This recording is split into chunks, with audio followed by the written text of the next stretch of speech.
శ్రీరామనవమి పర్వదినోత్సవాన్ని పురస్కరించుకుని స్థానిక Aryapuram మూలగొయ్యి శ్రీరామాలయంలో doctor Anasuri Srinivasulu, doctor Anasuri Padmalatha దంపతుల ఆధ్వర్యంలో శ్రీ సీతారామ కళ్యాణ మహోత్సవాన్ని భక్తి శ్రద్ధలతో నిర్వహించారు.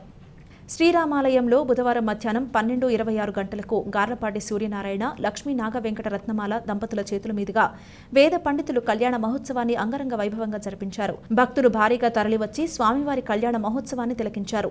భక్తులకు పులిహోర, పానకం పంపిణీ చేశారు. TDP, Janasena, BJP Rajamahendravaram city అభ్యర్థి ఆదిరెడ్డి వాసు స్వామివారిని దర్శించుకున్నారు. ఆలయ కమిటీ సభ్యులు, స్థానిక పెద్దలు ఈ కార్యక్రమంలో పాల్గొన్నారు.